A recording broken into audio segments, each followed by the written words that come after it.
Hey, this is Ishar, and in today's talk, I want to go over how to exercise your extroverted thinking function as an INFP by taking on leadership roles. So, extroverted thinking is a cognitive function that INFPs have, and if you're new to the Myers-Briggs system, cognitive functions are essentially just lenses or perspectives through which each type interacts with the world. So, there's a specific order, and what is most dominant for the INFP is introverted feeling. So, this is the INFP's number one function, and this basically means that they look inside themselves to see how different things in the world aligns with one's own morals, perspectives, values, and it's very subjective in nature, and it's also feeling based. Our second function is extroverted intuition, which is all about looking outside for new ideas.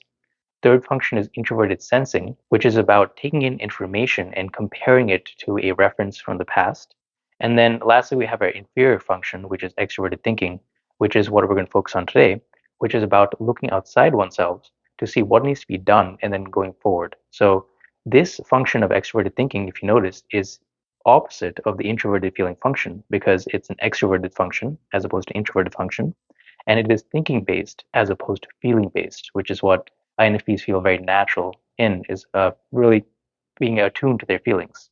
Now, on this channel, I've gone over different ways you can really develop this extroverted thinking function by looking at metrics, seeing what you can work on. And so far, the focus has been on oneself and what you can improve upon. However, a important aspect of extroverted thinking is also managing other people because remember, it's an extroverted function that seeks to delegate and manage other people as well. So you notice that a lot of people who have extroverted thinking as their number one function, such as ESTJs and ENTJs, they make for natural leaders. And you'll typically find ESTJs and ENTJs in leadership roles. So they'll be like sales managers, or they'll be head of corporations where they manage other people and they look at what needs to be done. And then they are very good at and very efficient at managing other people, delegating tasks out, and then guiding and setting direction for other people. Now, for many INFPs, taking on leadership roles seems to be very, scary and intimidating, and many INFPs tend to shy away from that. However, it is a critical path for growth because extroverted thinking is part of our cognitive function stack, meaning that we can learn to develop this skill. And one way to do so is by taking on more responsibilities and getting really familiar with being in a capacity where you can lead other people. So while leadership may not feel natural at first compared to if you were like an ESTJ or ENTJ, it's something we can work to develop over time. And I'll actually give you a recent example of how I learned to develop this capacity. So I live in Austin, Texas at the moment, and I'm part of a Facebook group where we organize different meetups and you get to meet people in the area. And it's a pretty large group. And within this group, there are smaller subdivisions where people can create their own chat group. So these chat groups range in different interests. So whatever a person wants to do, they can create a group where they can invite other members and they can kind of lead their own events. Now, this was something I was thinking about for a while, but I was always scared to do it. Even when I had the idea of creating this post where I could create my own group and invite people, I was hesitant to hit send and post the message out in the chat. So there's like a lot of limitations I had, a lot of thoughts like, oh, maybe people won't like this group, or maybe I won't know how to manage things. And it's often the scary task that we tend to put off or we're afraid to confront is actually the number one thing we should be doing because it provides you with some kind of challenge which you can grow. So if I hadn't stepped into this capacity, then maybe I wouldn't have learned some lessons. So coming back to the story, I was afraid of hitting send and creating this post. But you know what? I just did it anyways and said, you know what? I'm going to do it. I'm going to create this group where we can have a lot of different people meet up in the neighborhood in which I live in. So I created the post and asked everyone if they wanted to join. Now, to my surprise, there was about 100 people. I got like 100 different responses from different people who would like to join the group. So now I went from having no one to about 100 people in a day. So I'm now running this chat where I can now host different events and step into my leadership capacity in this group. So there are a lot of great lessons that I've now learned by taking on this responsibility of being a leader in this chat group. So one of which is properly managing other people. So part of running a group is you want to make sure that everyone is safe and no one's sending them creepy messages or anything like that, which you'll be surprised because you have a group of 100 people. I'm sure there'll be about few people that will DM people behind my back, or they'll hit on someone in an event. So and make unwanted advances. So then I have to be that person to confront another person, be like, hey, you can't do that, or try to be more mindful of your actions. So now I have to learn the skill of confrontation.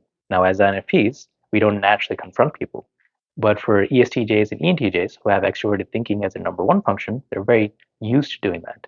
So this is one skill that I've learned, is how to confront people if they are doing something they're not supposed to do. So this has provided me a valuable lesson. What about another skill? I've now learned to take leadership and set direction. So typically, the natural default for INFPs is to go with the flow and just see what happens. We're very easygoing and spontaneous by nature.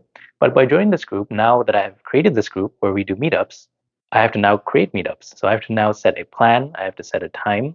I have to set invites. I have to remind people. I have to do all these different things where I can practice this skill of setting events and setting deadlines and really delegating and managing. So these are other skills that I've learned through this process. I've also learned how to handle more attention, because when you're in that leadership role, well, now you're going to have people look up to you for different things, and maybe they'll ask you different questions, or all when you walk into a room, like you'll have everyone in the group look at you because you're the leader of the group.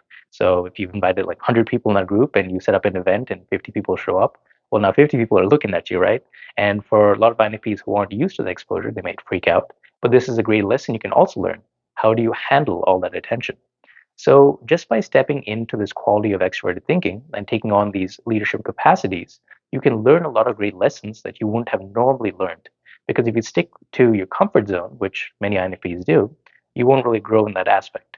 So by tapping into our inferior function of extroverted thinking, you'll start to take on different responsibilities and learn new skills that you wouldn't have normally gravitate towards. And this is very useful because then you'll create a well-rounded personality. So now that I've gone over my specific example, let's go over different ways you can step into this capacity. So let's just say, going off this social example, let's say you work a 9 to 5 job, and you've now met a few people in your workplace, and they typically just go to work. They don't really hang out after work, and they just go home. And you'd like to make more friends. You want to create a friend group. Well, maybe you can take leadership and say, hey guys, this Friday I'd like to check out a Mexican restaurant. Would you guys like to come with me? Maybe you can check out blah blah blah place down the street. And now by doing this, you've created an invitation for other people. So maybe some of them say yes, some of them say no. And then if they say no, now you have to now deal with the skill of rejection. So that's also something that INFPs are not used to. They get all butthurt if they get rejected. Oh my God, you rejected me. Well, that's also a life skill that you learn. But going forward, so you set this invitation out. So let's meet at Friday.